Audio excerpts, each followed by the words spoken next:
mana atsauksme hipnoterapeitam Dzintaram Mednim.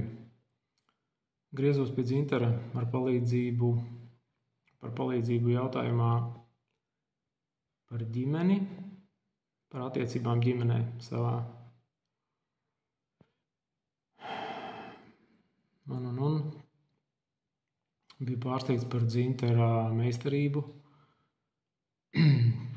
kā viņš piegāja visai situācijai, kā risināja jautājumus.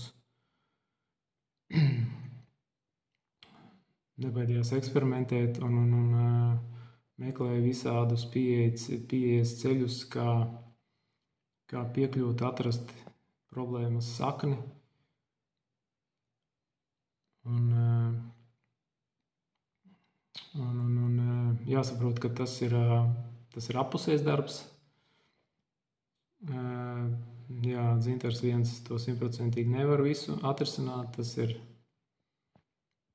ir vajadzīga mana pieeja, arī mans darbs un Dzintara. Tad tikai vainagojās, viss notiek maksimāli labi. Bet no Dzintara puses, jā, esmu ļoti pārsteigts par viņa meistarību un jāsaprot, ka arī ar katru dienu viņš kļūst labāks. Tā kā, kam interesē uzlabot savu dzīvi, lūk jums meistars. Paldies!